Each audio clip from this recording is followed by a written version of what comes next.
ایک آدمی ایک دانش مند کے پاس اپنی پریشانی لے کر گیا اور کہا،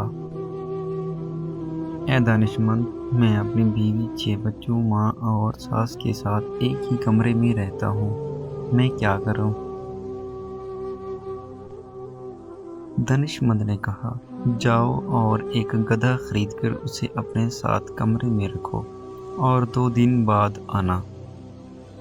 آدمی 2 دن بعد واپس آیا اور کہا، اے دانش مند، صورتحال اور خراب ہو گئی ہے۔ دانش مند نے کہا، جاؤ اور ایک بھیڑ خرید کر اسے اپنے ساتھ کمرے میں رکھو اور 2 دن بعد آنا۔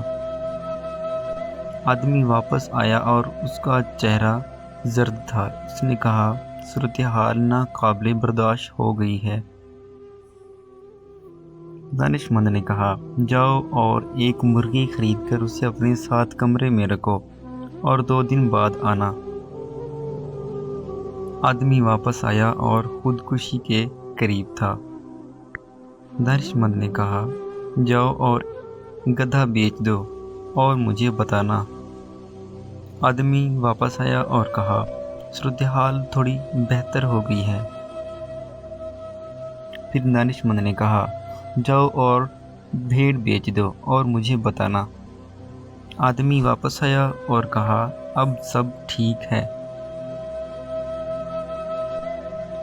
دانش مند نے کہا، جاؤ اور مرغی بیچ دو اور مجھے بتانا۔ آدمی واپس آیا اور کہا، اب میں بہترین حال میں ہوں، دل سے شکریہ۔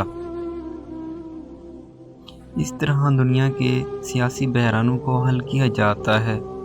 وہ آپ کو نئی مشکلات پیدا کر کے اصل مسئلے کو بھولنے پر مجبور کرتے ہیں تاکہ آپ اپنے مسائل پر اللہ کا شکر ادا کریں اور ان کے احسان مند رہیں۔ محمد اکرم جاڑیو۔